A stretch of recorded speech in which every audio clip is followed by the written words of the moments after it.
अस्सलाम वालेकुम। वालेकुम क्या हाल सलाम। भाईजान, खैरियत है? ओखला में कैसा माहौल चल रहा?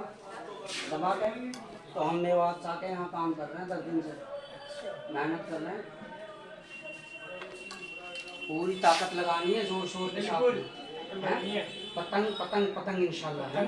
हाँ देखो भाई, बात ये है, हम इसलिए मेहनत कर रहे हैं कि वो हमारी आवाज़ उठाता है, हमारे कौम का रहबर है, लीडर है, और मैं तो उसको कायद भी मानता हूँ।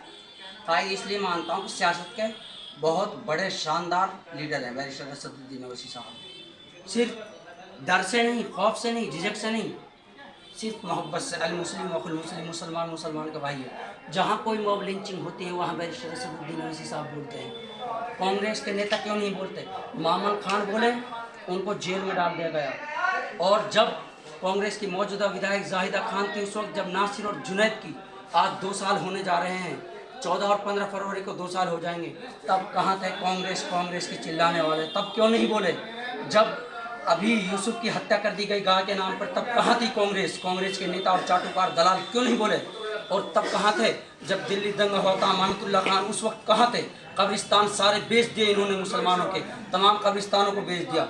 मुसलमानों होश में आ जाओ, जब एनआरसी थी तब तुम्हारे ऊपर लठ बरसाए जा रहे थे, शाहीन बाग में बहन बेटियों को उल्टा सीधा कहा जा रहा था, लेकिन तुम्हारी जबानों पर ताला थे, क्योंकि तुम कांग्रेस के गुलाम थे, तुम आम आदमी पार्टी के गुलाम थे, तुम बीजेपी के एजेंट थे, इसलिए तुम्हें छोटा रिचार्ज कहते हैं हमारे सदर बैरिस्टर असदुद्दीन ओवैसी साहब। जब नासिर जुनैद मामला हुआ क्यों नहीं बोले?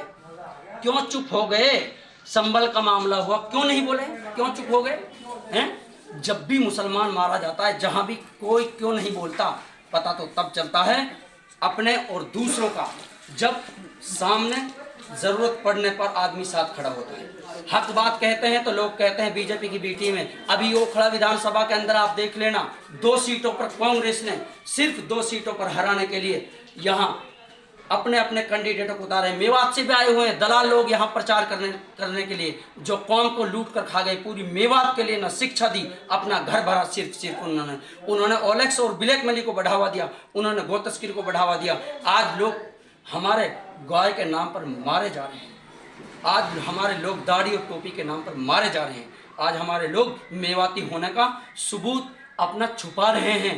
मैं फख्र से कहता हूँ मैं मेवाती हूँ और मजलिस इत्तेहादुल मुस्लिमीन का सिपाही हूँ, और मैं तबलीगी जमात से ताल्लुक़ रखता हूँ। बैरिस्टर असदुद्दीन ओवैसी के साथ जब तक जीऊँगा इंशाअल्लाह बैरिस्टर असदुद्दीन ओवैसी का साथ नहीं छोड़ूंगा। अस्सलाम वालेकुम, खुदा हाफिज़ ओखला वालों। अगर मेरी ये वीडियो आपको अच्छी लगे तो इस वीडियो को उन लोगों तक ज़रूर पहुंचा देना जो यहाँ बीजेपी के लिए एक ख़ानदान प्रचार करना आया है, बहन कांग्रेस के लिए प्रचार करना आई है मुस्तफ़ाबाद में। सिर्फ बैरिस्टर असदुद्दीन ओवैसी साहब की क़यादत खड़ी ना हो जाए।